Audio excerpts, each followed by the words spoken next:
तीन स्थान है बद्रीनाथ, हरिद्वार और गया। इन तीनों जगह पर जो अपने पितरों के लिए श्रद्धा भाव से श्राद्ध पिंडदान यानी तर्पण पिंडदान हवन पूजा पाठ करता है, उनके पितरों को मोक्ष की प्राप्ति हो जाती है। और नारायण बलि कराने से तो और मोक्ष भी समस्त 3-4 पीढ़ी तक के 7 पीढ़ी तक के पितरों को मोक्ष प्राप्त हो जाता है। स्थान है अर्धगया के नाम से माना जाता है। भगवान नारायण जी का यहाँ पर कंठ से लेकर के नाभि तक का हिस्सा है, ऊपर का भाग भगवान नारायण जी का बद्रीनाथ में है, यानी ब्रह्म कपाल के नाम से जाना जाता है। और जो भगवान नारायण जी के चरण पादुका हैं वो गया जी बिहार में। 3 स्थान है बद्रीनाथ, हरिद्वार और गया।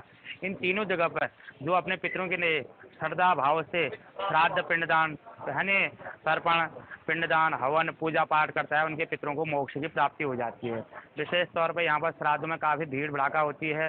लोग बात दूर दूर से देश विदेश से यहाँ पर आकर के पूजन कराते हैं, अपने पितरों के निमित्त आकर के तर्पण देते हैं, जल तर्पण देते हैं, पिंडदान कराते हैं, श्राद्ध करते हैं, यानी तो इस प्रकार से पूजा करने से उनके घर में सुख शांति प्राप्ति होती है, धन धान्य की, कारोबार की, वंश की, कुल की वृद्धि हो जाती है, पितरों का आशीर्वाद प्राप्त हो जाता है, यानी और जो अपने पितरों के लिए श्राद्ध कर्म करके जाता है तो उनको ये आशीर्वाद प्राप्त होता है।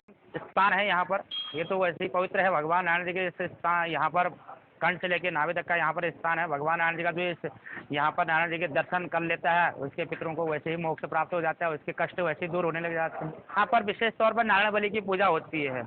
नारायण बलि पूजा का विधान है, तो नारायण बलि पूजा होती है, पंचांग पूजन होता है, पंच कलश पूजन होता है और 16 पिंडदान होते हैं, हवन होता है, तर्पण होता है। पूरा विधान से उस कार्य को किया जाता है। 5 ब्राह्मण के द्वारा जाप पाठ 1.25 लाख का जाप होता है, 5-7 दिन तक वो जाप पाठ चलता है।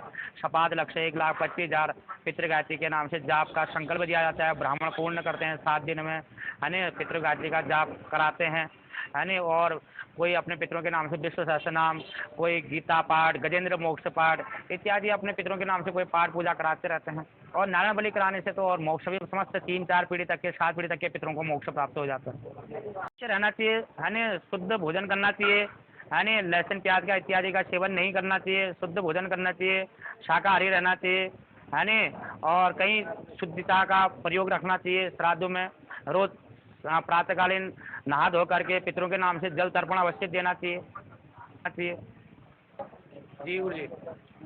तो इसमें जो है विशेष तौर पर बताया गया है अंडा, दारू, मांस इत्यादि का ये निषेध बताया गया है। जो ये चीज़ को करता है तो उसके पितर रुष्ट हो जाते हैं, नाराज हो जाते हैं, उसको श्राप दे के चले जाते हैं। तो इस चीज़ का सेवन नहीं करना चाहिए।